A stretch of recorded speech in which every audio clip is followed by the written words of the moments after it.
Join me as I dive into Cuphead and try to beat one of the hardest bosses without getting frustrated. Can I do it?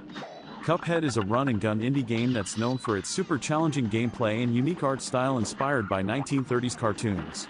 It's a game that's been on many people's radar for a while, and for good reason. You might not know that Cuphead was created by Studio MDHR, a small independent game studio that's made up of two brothers. They've been working on Cuphead for over 7 years, and the anticipation leading up to its release was huge. Fans were waiting with bated breath to get their hands on this game, and when it finally came out, the expectations were sky high. One of the things that sets Cuphead apart is its hand-drawn animation.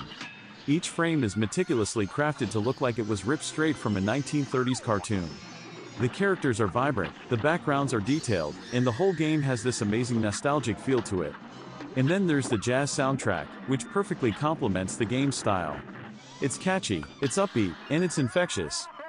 But what really makes Cuphead stand out is its variety of bosses and levels. There are over 20 bosses in the game, each with their own unique attacks and patterns. And the levels are just as varied, ranging from city streets to Egyptian pyramids. It's this variety that makes Cuphead so challenging, but also so rewarding.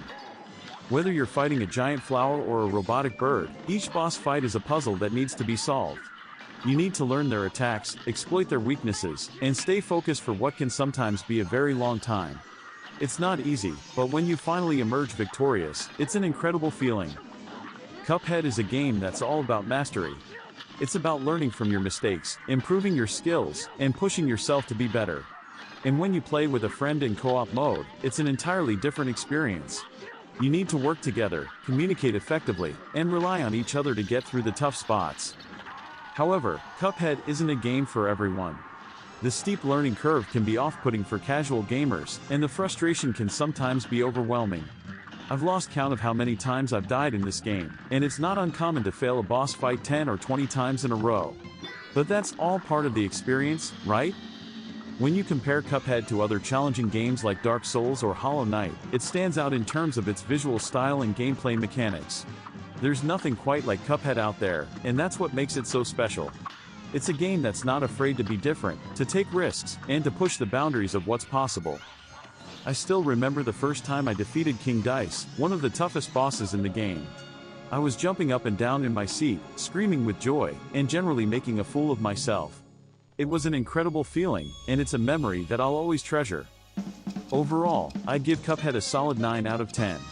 It's a game that's not for everyone, but for those who enjoy a challenge and appreciate unique art styles, it's an absolute must-play.